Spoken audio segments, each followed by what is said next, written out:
सर्दी के दिनों में रीवा के हर गांव, मोहल्ले, टोले और शहर के गलियारों में लोग आपको ठंड से बचने के लिए आग तापते हुए मिल जाएंगे।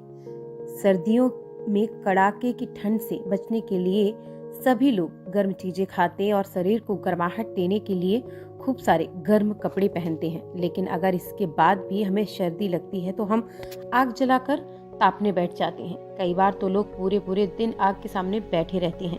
खासकर गांवों के क्षेत्र में आपको ये चीजें ज्यादा मिल जाएंगी। सर्दियों में तो कई लोगों को आग तापने की आदत ही पड़ जाती है, लेकिन क्या आप जानते हैं कि आग तापने से आप जितनी गर्माहट महसूस करते हैं उतना ही यह शरीर के लिए नुकसानदायक भी हो सकता है। अगर आपको भी ठंड के दिनों में लंबे समय तक बैठकर आग तापने की आदत पड़ रही है तो हो सकता है कि ये आपके स्वास्थ्य के लिए हानिकारक हो सकता है और उससे आपको कई सारे नुकसान भी हो सकते हैं। तो आइए जानते हैं रीवा की डॉक्टर अक्षय श्रीवास्तव से कि अलाव तापते हुए यानी आग तापते हुए हमें कौन सी सावधानियां बरतनी चाहिए और हमारे स्वास्थ्य को कौन कौन से नुकसान हो सकते हैं। डॉक्टर अक्षय श्रीवास्तव बताते हैं कि स्किन से जुड़ी परेशानियां आपको हो सकती हैं अगर आप सर्दियों में ज़्यादा देर तक आग तापने बैठते हैं। सर्दियों में ठंड के कारण स्किन ड्राई होना आम बात है, लेकिन अगर आप लंबे समय तक आग के सामने बैठते हैं तो इससे भी आपको त्वचा में जलन, स्किन का फटना, एक्जिमा और सोराइसिस जैसी परेशानियों का सामना करना पड़ सकता है। आँख, नाक और गले की समस्या से भी आप जूझ सकते हैं। अगर आग से निकलने वाला धुआं हमारे शरीर के लिए बेहद नुकसानदायक होता है। आग तापते समय इससे निकलने वाला धुआं हमारे आँख, नाक और गले में जलन पैदा कर सकता है। इससे आपके गले में दर्द, नाक बहना और आंखों में सूजन, खुजली, रेडनेस की समस्या हो सकती है। आपको सांस से जुड़ी समस्याएं भी हो सकती हैं।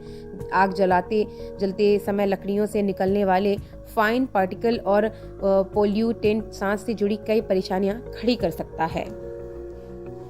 अलाव तापना या आग तापना जो हम लोग सामान्य भाषा में कहते हैं, जो कि गांव में बहुत कॉमन है कि ठंडों के मौसम में लोग बाहर बैठ के आग तापते हैं।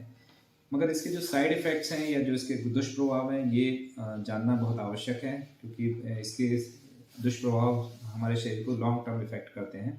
हम लोग जो कहते हैं कि उसको इफ़ेक्ट्स को हम दो तरह से डिवाइड कर सकते हैं। एक तो शॉर्ट टर्म मतलब तुरंत होने वाले इफ़ेक्ट, और एक दूरगामी प्रभाव जो कहलाते हैं।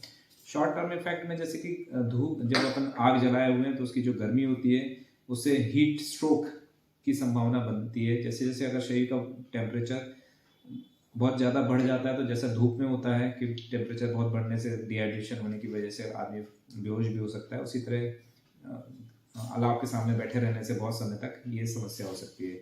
इसके अलावा जो उसके वुड अपन लकड़ी यूज़ करते हैं वो जब जलती है तो कार्बन डाइऑक्साइड, कार्बन मोनोऑक्साइड, इस तरह की गैसें उत्पन्न होती हैं जो कि फेफड़ों को नुकसान पहुंचाती हैं और लॉन्ग टर्म में इसमें सीओपीडी जैसी बीमारियां, अस्थमा और सीओपीडी जैसी बीमारियां हो सकती हैं।